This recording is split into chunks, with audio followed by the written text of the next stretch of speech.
Chapter 171. Isaac also looked at Earl expectantly. He knew better than Joshua what Earl was capable of.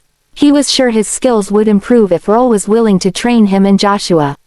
Earl finally nodded. "All right, then. I'll definitely give you guys some pointers if I have the time." Joshua and Isaac were delighted to hear that and cheerily toasted Earl. Soon, the four of them finished the liquor. They started getting tipsy as they drank. Just then, there was a slight commotion in the restaurant. It was time for the daily performance. This was one of the restaurant's permanent events, and it always garnered attention. In fact, many people dined at the restaurant because of the performance. The patrons started guessing who would perform that night. Finally, as everyone watched expectantly, a young woman in a white dress and hair that cascaded to her waist elegantly walked on stage. She sat beside the piano. Her ethereal appearance and demeanor made the hearts of all the men in the room race. "Are my eyes playing tricks on me? Isn't that Bianca Bailey? Wait, my dream woman is performing here tonight. This is perfect. I broke up with my girlfriend for her. I have to confess to her tonight. Her daily campus broadcast is something I have to listen to every day." Bianca was renowned in Alnugo University and other academies. Even top students from Fullerton University would come to Alnugo to see her. The patrons in the restaurant were excited to see her appear on stage. Naturally, Earl and the others saw her. Earl was especially surprised to see her. Had she rejected Leslie earlier because she was performing at the restaurant? Joshua and the others exchanged looks and smiles. They still remembered the amorous scene between Bianca and Earl during the competition between faculties. Though both parties had explained that they were just regular classmates, the words Bianca had said to Earl had still become the subject of gossip. Various versions of events had formed from there. Bianca sat before the piano, and its melodic strains soon filled the restaurant. She played, "Timeless Years," the song she and Earl had once played together. Even without a guitar to harmonize, the piano melody still reached the heart. Many patrons couldn't help putting down their cutlery to focus on the music. Bianca's beauty only accentuated the performance. It was a true leisure, whether visually or musically. Even people who had no idea who Bianca was or disliked her could finally understand why she was so popular after watching her flawless performance. As soon as the song ended, a man bravely approached the stage to confess his feelings. "I love you, Bianca. Will you be my girlfriend?" However, two security guards dragged him away once the words were out of his mouth. An idea came to Joshua. He said tipsily, "I heard you can pick any song you like at this restaurant. Why don't you ask Bianca to play a piano rendition of My Heart Remains? Let's have her perform for us." Someone had already run to the stage to ask Bianca to play a song as soon as Joshua suggested that. Chapter 172. However, the person soon returned to their seat, looking disappointed. It turned out Bianca was just at the restaurant for a simple performance. She wasn't accepting any song orders. Someone else didn't want to accept that and stepped forward to order a song, even clamoring about having the money to pay for it. They were willing to any sum as long as she played the song of their choice. However, she turned them down firmly. The other men in the restaurant were disappointed when they saw her looking angry. No one else approached her to try their luck. Joshua didn't think that was the end of it, though. He urged Earl, "Go on, big girl. I'm sure Bianca will play a song that you choose. Think about how jealous everyone will be of you if she does. Maybe you'll win her heart. That'll make you a legend on campus." Isaac, Ronnie, and Samuel chimed in. In truth, Earl wanted to hear more of Bianca's playing. Though he saw her at the campus radio station daily, the time they spent together was far too short. Besides, it was always a pleasure to spend time with her, no matter how long or short. Even just looking at her from a distance was a moment to savor. Still, he knew there wasn't much hope in getting Bianca to play another song. She'd already turned down several people and was packing her things to leave. "Hurry up and show us that miracles do exist. Maybe it'll work out in your favor," Joshua said. Isaac seemed to be enjoying this. He nodded and said, "If you ask me, I think you're special to Bianca, Earl. I don't know where I get that feeling from, but I trust my gut." Even Samuel joked with Earl. I think Isaac is right, maybe Bianca really does have a crush on you. Allowing my childhood friend to marry the woman of my dreams is better than letting any other man have her. To the others, Samuel sounded like he was just joking. Earl couldn't help feeling tempted upon listening to their words, though. The alcohol helped to boost his courage. Besides, he'd already been rejected many times in the past. What did once more matter? So, under the double whammy of alcohol and his friend's encouragement, Earl boldly swung a fist. His tone was brave, yet he stammered, "I'll do it. Joshua, tell Bianca that I want her to play, my heart remains. Tell her I'm the one asking." The alcohol was getting to him, so his voice was louder than he thought. Everyone in the restaurant heard him loud and clear. Their gazes landed on him, including Bianca's. She was astonished, seemingly not ever having expected him to say such blunt, almost preposterous words. Meanwhile, the men who harbored feelings for Bianca were seriously pissed by Earl's arrogance. Who's that bastard? How shameless can he be? Earl Hernandez. Is he famous? I've never heard of him. I bet he's just something the cat dragged in. How dare he order the woman of my dreams to play him a song? I bet she'll slap him hard enough to wake him up. Just wait. Yeah, we can call security to throw him out the window once she does. The patrons started whispering among themselves, their gazes filled with scorn and mockery as they looked at Earl. His words were indeed too bold and forward. In fact, he regretted them once they were out of his mouth. He'd been goaded by Joshua and the others, and it didn't help that the alcohol was numbing his mind. That was why he'd said what he'd said. The patrons' reactions woke him up, though. Still, it was too late. It looked like he was going to turn into a laughingstock. He'd made a fool out of himself and disrespected Bianca in one fell swoop. Even if they knew each other, she would likely turn him down under the circumstances. She was a proud woman, after all. Chapter 173. Earl had no doubt that Bianca would reject him. He was already starting to think about whether he needed to apologize to her. However, things took a surprising twist. After Earl gave the order, he saw Joshua stagger to the stage, emboldened by the alcohol. Then, he slurred, "Did you hear that? Big Earl wants you to sing, my heart remains before you can go." The entire room was in an uproar as soon as the words were out of his mouth. Joshua was being incredibly bold. It was one thing to be arrogant behind the scenes, they didn't expect him to act like that to Bianca's face. No matter how well Bianca and Earl got along, there was no way she would perform. Some of the male patrons even slowly stood up and picked up their chairs, ready to give Joshua a beating once Bianca gave the order. How dare he insult the woman of their dreams like that? He had a death wish. Bianca paled. Then, she frowned and looked at Joshua coldly before fixing her gaze on Earl. How could he possibly have the nerve to meet her gaze? He was one step away from burying his face in his pants. Everyone expected Bianca to angrily reject Joshua before having the guards throw him out, but things took a surprising twist. She hesitated briefly before biting her lip and turning back to the piano. She started tuning it. Now, her admirers were dumbfounded. What's going on? Is she really going to perform? Oh, my goodness. Tell me this isn't happening. Why would my goddess give in to a mere beast? Everyone was stunned by this. They thought it was a given that Bianca would turn Earl and Joshua down because of how rude Earl had been. However, she'd willingly suffered the offense and sat down before the piano again. Joshua, Ronnie, Samuel, and even Earl himself stared at her in disbelief. They couldn't believe what was happening. It felt so surreal. Joshua returned to their table, still feeling dazed. He was caught off guard by Bianca agreeing to Earl's demand.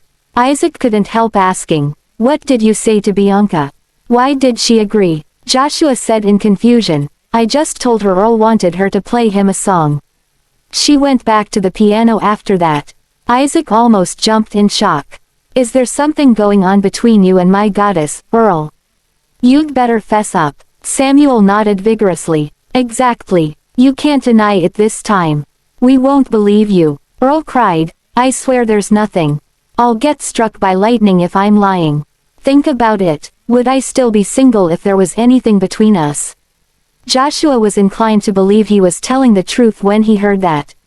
After all, the gap between Bianca and Earl was too wide. There didn't seem to be anything that could connect them. However, as the strains of a piano melody started, it was clear that Bianca was playing for Earl. As for the reason she'd agreed, and she was playing a song that carried a hint of morosity, too, the only explanation was the 6 years they'd spent together in middle school. Right. Chapter 174.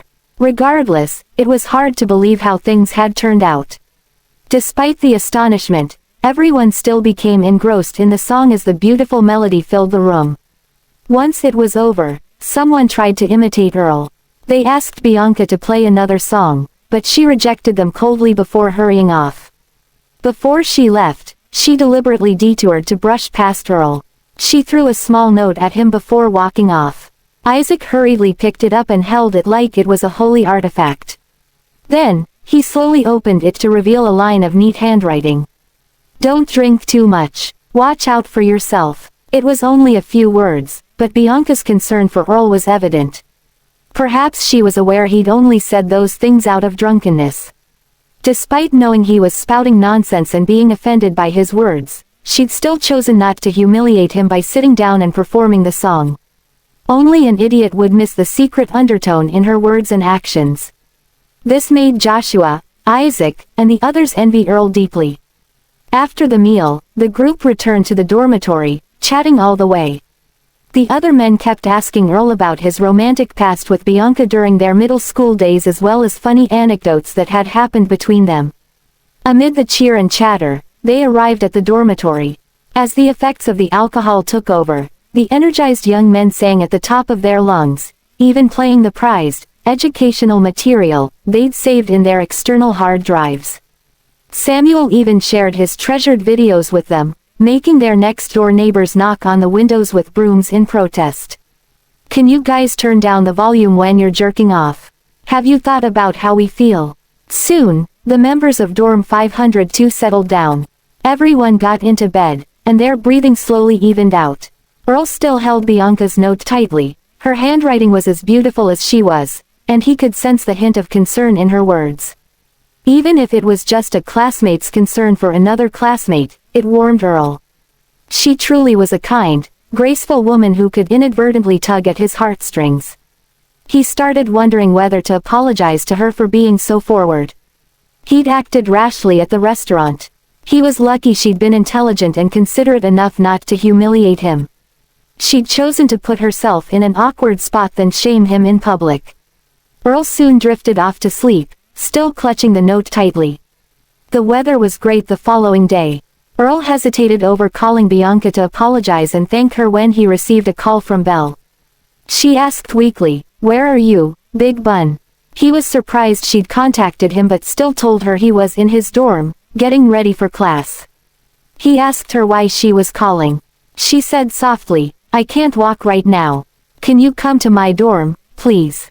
I'm feeling unwell." To Belle, Earl was still the person she could think of depending on when she was sick. When Earl learned that Belle was sick again, he felt both worried and a little hesitant, concerned about the various restrictions at the female dormitory. However, Belle told him she'd already spoken to the dorm supervisor. Earl could enter so he could take her to seek medical attention. Earl asked Isaac to help him take attendance in class before hurrying to the female dormitory. Sure enough, Belle had already cleared things with the dorm supervisor, so Earl's entrance into the building was smooth. To his surprise, he ran into Bianca as he headed up the stairs. She was on the phone with someone and was equally surprised to see him. However, he merely nodded at her in greeting because he was worried about Belle's condition before hurrying to the latter's dorm. When he entered the room, he saw Belle's dorm mates helping to take her temperature. Gigi hurriedly urged Earl to take Belle to the infirmary when she saw him. Chapter 175. The thermometer showed that Belle was burning up a fever of 104 degrees Fahrenheit. Earl immediately lifted her onto his back, and she compliantly wrapped her arms around his neck. She wasn't exactly lucid, but her expression still carried a hint of sweetness. Once they were gone, Gigi chuckled and said, Thank God we had a guy to help. None of us could have carried Belle otherwise. Luna, however, sneered. HMPH. Look at how Belle still ended up with that loser. Honestly, I don't understand what's so great about him. Plenty of handsome guys are interested in her, yet she's still hung up on a worthless bum like him. Gigi wasn't too happy to hear that. She retorted, I don't think it's right for you to say that, Luna. Earl might not be rich, but he cares about Belle. He's good at basketball, too. I think he has a number of strengths, anyway. Luna snorted. How can you be as naive as Belle, Gigi? Can a guy's nice personality put food on the table? Can playing basketball help him make a living? All relationships need to be built on a material foundation. Besides, what can a loser like him give Belle aside from being nice to her? Can he afford anything? He can't even pay for a cup of coffee with her or take her to a movie.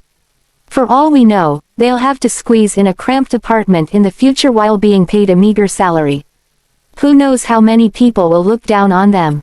If that's what life turns out to be like, I don't think that's the type of relationship we should go for. Gigi was rendered speechless. Though she felt love should be pure and untainted, she had to admit Luna made sense. Luna concluded, Belle will end up suffering if she remains hung up on that loser. He's not worthy of her leaving her life in his hands. Naturally, Earl had no idea how scornful Luna was of him. He was busy taking Belle to the infirmary, so he had no time to chat. As he headed down the stairs, he ran into Bianca again.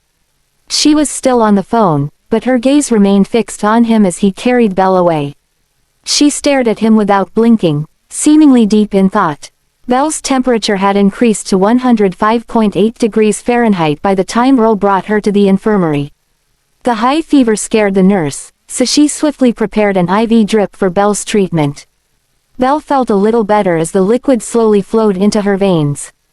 She asked Earl softly, Can you hold me? I feel like I'm freezing. He did so without hesitation. She smiled sweetly and murmured, Thanks for caring for me like this, Big Bun. I thought you would have ignored me. Earl sighed at the sight of her frail complexion. Why have you fallen sick again? She blinked cheekily before asking, Does your heart ache, knowing that I'm sick? He chose not to answer that. However, she wrapped her arms tightly around him and leaned her head against his chest. She said softly, I got into a fight with my mom yesterday and caught a cold after kicking the blanket. He asked reproachfully, How can you neglect your health like that? I don't care about that. Belle raised her head and looked into his eyes. Have you missed me throughout this time? Earl lied, no. A hint of disappointment flickered in her eyes, but she soon switched the subject. I've been dreaming of you recently. Do you know what's up with that? Earl's heart clenched at her words, not knowing whether she was being serious. Instead, he chose to turn away and tried to distract himself. Chapter 176. Earl said, You shouldn't think about those things. In fact, you should focus on improving your health. If you have the time, you should go jogging daily. Do you hear me? Belle shook her head. Jogging is so boring. I don't want to do it. Earl pretended to look stern as he asked, Do you want to get better or not? I can do yoga. Belle wriggled around, pressing her chest against him. She laughed softly and asked, What do you think of my figure, Big Bun? Do you like it? He wasn't too pleased with the subject and didn't want to continue in this vein. She seemed to notice how he felt and said coquettishly, all right.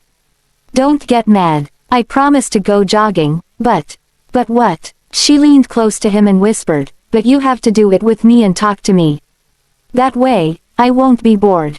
What do you say? She blew on his ear, and the ticklish feeling made him uneasy. She even wriggled in his arms mischievously, her soft and supple skin making his face flush. His breathing sped up. Earl said awkwardly, Don't be like this, Belle. There are other people around.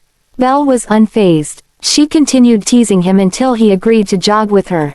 She even sneaked a few kisses on his cheeks and lips before they left the infirmary. She looked very satisfied. After she was done with her IV drip and on the way back to her dorm, she clung to Earl, occasionally sneaking a kiss or two. Her eyes were filled with happiness. It was as if Earl was her whole world. He knew this was likely a trap she was setting for him but couldn't bring himself to reject her. He enjoyed the feeling of holding her in his arms and being affectionate with her, too. Unlike Bianca's silent grace, Belle was filled with vivacity and enthusiasm. Belle didn't hurry upstairs when they arrived at her dormitory. She stared at Earl, her eyes gleaming with determination. She looked like she had something important to say. Earl noticed this and asked, "Is there anything else?" She bit her lip and lowered her head slightly, saying lowly, "I have a serious question for you, Big Bun. Do you have a crush on anyone?" He didn't immediately answer. He had a feeling he knew what she was getting at. Sure enough, Belle waited briefly for Earl to respond. When he didn't, she hesitated and played with the hem of her shirt nervously before saying, "If you don't have a girlfriend, Big Bun, can we try things out for a while? Like an actual couple? What do you think?" Her gaze was resolute. It was clear she wasn't joking. She couldn't afford to joke around anymore, anyway. She was afraid of scaring him off. Earl looked her in the eye and sighed softly. "You should stop joking with me." She returned his gaze firmly before disappointment flickered in her eyes. Then, she laughed. "You're smart, Big Bun. I guess you're lucky you were prepared for it. I was just joking with you." She waved at him and cheerily returned to her dorm. Earl watched her and smiled bitterly before turning and leaving. Chapter 177. A group of youngsters were singing and laughing cheerily in an opulent private room at a place called Alnugo Clubhouse. Some of the young men were well dressed and carried themselves with pride. They sat on the couch with beautiful women in their arms. Alex stood in the middle of the room, steadying himself on crutches. He looked humble and respectful. He'd been given a good beating not too long ago and had yet to fully recover. In fact, he'd sneaked out of the hospital to report to someone important on his progress. "Are you telling me Earl Hernandez's soul, that uber-popular legendary singer?" A voice filled with hatred rang out. It belonged to Flynn. He'd been hiding in the shadows since Earl had given him a beating at the hospital. He'd watched Earl like the latter was his prey as he'd waited for the right opportunity to get revenge. Flynn hated Earl with a passion. He would never forget the humiliation Earl had brought him on the basketball court as well as at the hospital. He'd sworn to himself to ruin Earl and make him pay the price. He'd been secretly investigating Earl and had discovered the scandal about the latter partnering with Patrick to set up the plug-in studio. He'd tried to use the public opinion to destroy Earl's reputation, but the latter had been too sly. The authorities had investigated the matter for a long time but had failed to find any evidence of Earl colluding with Patrick. Ultimately, the matter had blown over without any consequence. Flynn would never have expected Earl to have yet another identity, though, Soul, the singer who had taken the internet by storm. This discovery infuriated him. Alex was honest with Flynn. "That's exactly what I'm saying. He's Soul, and he's recently signed a contract with Starlight Entertainment." "Good. Great. He must have worked hard to get this far. I'm going to destroy his career." Flynn sneered menacingly and waved to dismiss Alex.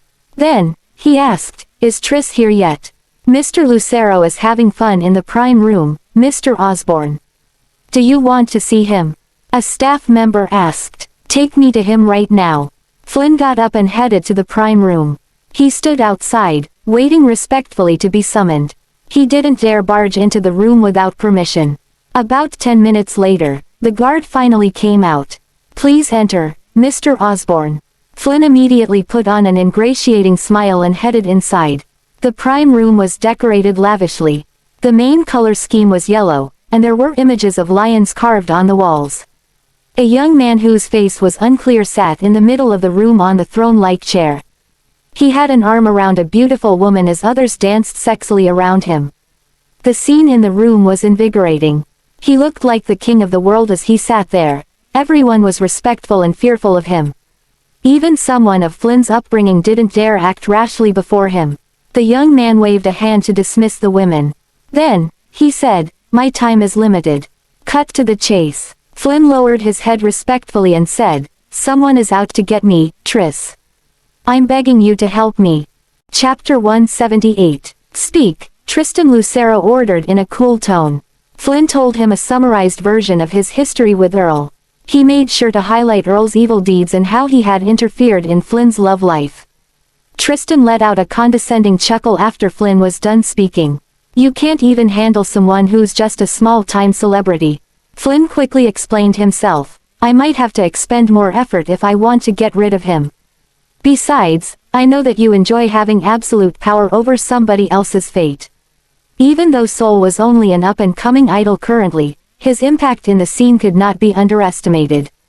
While it would be troublesome for Flynn to deal with Earl, the same couldn't be said for Tristan. It would be as easy as breathing for Tristan if he decided to involve himself. "All right, you can go now." Tristan waved him off carelessly. While Tristan gave off the impression of being nonchalant, Flynn knew better. He knew that Tristan had agreed to his request. He was so overjoyed that he nearly fell to the ground to kiss Tristan's shoes in thanks. While not many people knew of Tristan's history, Flynn was one of the few who was keenly aware of his background. In Flynn's eyes, Tristan was someone with real power. His wealth and authority were unmatched. Earl's existence was even more insignificant than an ant in Tristan's eyes. Tristan could easily snuff out all of Earl's opportunities if he wanted to. Earl had his hands full preparing for the launch of his large-scale game that he didn't realize that trouble was looming on the horizon. Everything was proceeding smoothly. There were no signs that could have warned him beforehand. At the same time, Earl also continued his work in the music scene. Soul's third single, River of Time, had made a sudden appearance on the Billboard Hot 100 and gained an outpouring of support on the internet. Soul's mere existence on the digital music scene was already similar to a god at this point in time. The two singles that he released previously, Time and Heart's Desire, both firmly occupied the top 2 spots on the Billboard Hot 100. Their positions were unchallenged thus far. It was extremely difficult for new song releases to squeeze their way into the 3rd spot on the chart. Other than Soul's songs, the 3rd spot was occupied by Luca. It was the uniquely Soul-esque sound in The Years Behind Us that solidified his position in 3rd place. Even if a seasoned singer was able to enter the top 3, it wouldn't be long before Luca's song reclaimed its spot. However, Soul's River of Time once again caused an uproar with its release. The song had an upbeat and bright melody that resonated strongly with the audience. The song broke records for the number of paid downloads on the first day itself, astonishingly surpassing over 100,000 downloads. Together with the popularity of his first 2 songs and the support of other all-star celebrities, Soul had proven himself to be a force to be reckoned with amongst the new generation of musicians. Breaking records was surprising but not completely unexpected. Slowly but surely, Soul was transforming from a mere idol into a full-fledged singer who would be respected and recognized by all in the industry. However, as the fans were enjoying themselves in the visceral feelings that Soul's new song evoked, an invisible foe with malicious intentions towards Soul had begun to make his move. It could be due to his popularity, or it could be out of jealousy, but the number of negative articles about Soul had started to increase rapidly. Breaking news. Singer A was caught red-handed soliciting a sex worker. Suspect speculated to be the famous online idol, Soul. The contents of the article looked extremely untrustworthy to Earl, but it spread like wildfire on the internet. The article had everything: addresses, profiles, and even photographs. It looked professionally put together, which made it difficult for people to doubt its credibility. Even though Soul had never shown his face in public, his figure on stage was a familiar sight to most. The person in the photograph and the image of Soul on stage looked very similar. It could even be said that they were both almost 90% similar. It didn't help that there were people out there who were more than willing to add oil onto the flame. The internet was in chaos the moment the news broke. The scandal rose to the top spot on Google's trending topics chart within the first 24 hours. The article was swiftly and heavily discredited by Soul's fan club. They insisted that Soul was pure of heart and would never commit such heinous acts. Slander. This is slander, clear as day. My idol is not this kind of person. I can feel his earnestly, righteousness, and kindness just by listening to his voice. I've seen Soul in the flesh. He looks nothing like in the photographs. Someone must be jealous of his popularity and is trying to ruin his reputation on purpose.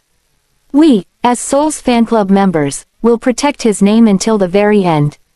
Soul's fan club came together as a united front to combat these damning rumors of their beloved idol. However, they could not have predicted that an even more shocking article would hit the news the very next day. Chapter 179. A big-name media outlet that specialized in entertainment news reported that they had visited the Public Security Office to obtain the full details of the scandal. The director of the office personally verified the legitimacy of the article. He stated that amongst the suspects that they had arrested for the anti-prostitution operation, there was indeed a man who went by the name of Soul as his online persona. Not only that, the director went on to reveal that Soul's charges were not limited to just soliciting prostitutes. Soul was also suspected of hiring 2 women to partake in immoral activities. As for the full extent of his crimes, the officers would have to conduct a more thorough investigation before more details could be revealed. When this article came to light, it caused an even bigger uproar than before. Soul's fans refused to believe that it could be true. In their hearts, Soul was someone who was pure and righteous. There was no way that he would do such things. But the truth was becoming more and more difficult to deny. The articles were published by an influential media outlet. The statement they received was by the director of the Public Security Office. Even so, Soul's diehard fans continued to defend him steadfastly. I refuse to believe that the article is real. This must be the work of some twisted hater to drag Soul's name through the mud. We have to gather all the fans to lodge a complaint against this despicable behavior. As Soul's fans, we have to stand and fight against this wickedness till the very end. We will keep protecting Soul. But compared to the initial wave of support that was strong and loud, the movement to defend Soul had weakened considerably after the second article was published. The majority of fans were still rational. They were fans, but they did not give their support blindly. In the end, they chose to believe the article of the media outlet. There were also people who used this opportunity to insult Soul's fans, namely the fans of singers who were overshadowed by Soul's achievements, and the bystanders who prayed for Soul's downfall. All the evidence has been placed right under your noses, and yet you still refuse to accept it. Just because he's good at singing doesn't mean he's a good person. Soul, who would waste their time and effort to slander him? Who does he think he is? What an embarrassment. Crazy fans truly live up to their name. The evidence is all there but they still want to protect him. What a joke. Who's to say that Soul wasn't a bastard with no morals from the start? Can an uncultured farmer who came from the Hicks turn over a new leaf after singing a few songs? Exactly. Honestly, I never liked his songs. They sound so bad. Only farmers would like them. That's right. He should just name his next song, Farmer Song. It'd match perfectly with the folk dances. The insults were never ending. Soul's explosive rise to fame had displeased many fans of other singers. They took this chance, wanting to ruin Soul completely. It was Soul's fault. His shining debut had left a sour taste in so many people's mouths. Who would they try to drag down if not him? Earl had only himself to blame for not having a strong support, for being an ordinary man with a bit of talent. With those harboring malicious intent manipulating the situation from behind the scenes, the voices who were against Soul continued to grow louder and louder. In the end, they utterly crushed the voices of the remaining few who still supported Soul. Soul's position in the music scene was in a critical state. All it would take for it to crumble was one more push. Which was why the attacks against him continued to grow in intensity and frequency. Those who held immense power in the industry, including a few singers of the international level, also joined in to take down Soul. Not only did they encourage their fans to attack Soul, they even took to social media to publish their own posts. The posts were written in such a way that fanned the flames of hatred against Soul. Choose to support those with good principles. You want to make music. Talent is important, but character is even more important. Never forget your morals. The things that he did, are they things that a human would do? He's basically a beast. We can't let one black sheep lead the entire flock astray. Those of us in the music industry should have standards. With these influential singers joining in, it seemed like the entire music scene had joined a crusade against Soul. Even Soul's most loyal fans could not withstand the immense number of negative comments against him. Soul's fan club consisted mostly of people who just enjoyed his music. As a result, they were unorganized and underprepared. Facing an opponent that had meticulously planned their attack, their chances of victory were close to zero. The last straw to break the camel's back came from the same influential media outlet. After obtaining Soul's medical records, it was suspected that Soul had contracted HIV. Even though it was just speculation, the impact of this article could be likened to a nuclear bomb. It had inadvertently confirmed that Soul led a promiscuous lifestyle. How else would he have contracted the virus? Soul's name had been completely dragged through the mud. Even his loyal fans who loved his songs were wavering. They were worried that they would be harshly judged if they continued liking his songs. Of course, Earl was aware that the internet had turned against him. He tried to search for the people who had instigated the witch hunt. Being a popular singer signed under Starlight Entertainment, naturally the company should be protecting his interests. However, the situation was beyond Earl's expectations. When Earl called Felix, he was met with an unfeeling but direct tone. Chapter 180, Is something the matter? Earl asked as the call connected. Earl wasn't able to get another word in before Felix abruptly cut him off. We're unable to clarify the current situation.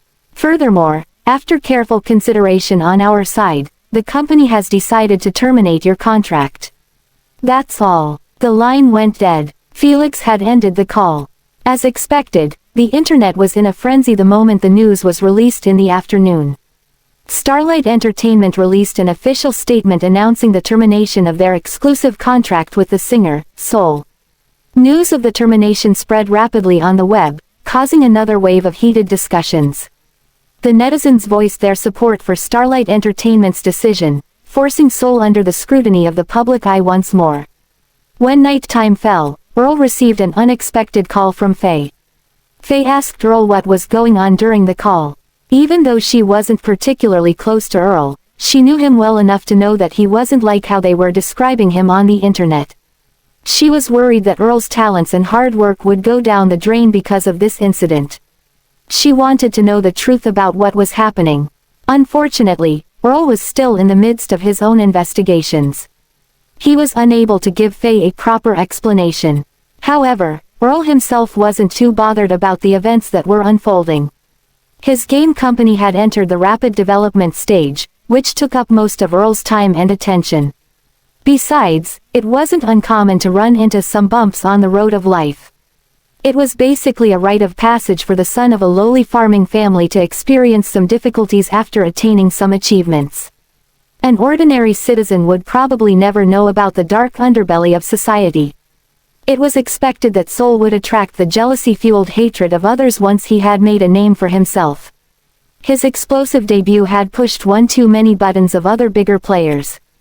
The music scene was controlled not only by the Chamber of Commerce, but also other industry giants. It was to be expected that powerful families would monopolize the high-ranking positions in the medical or music industries. The bigger the slice of the cake that Earl got, the smaller the slice these powerful families would have to share.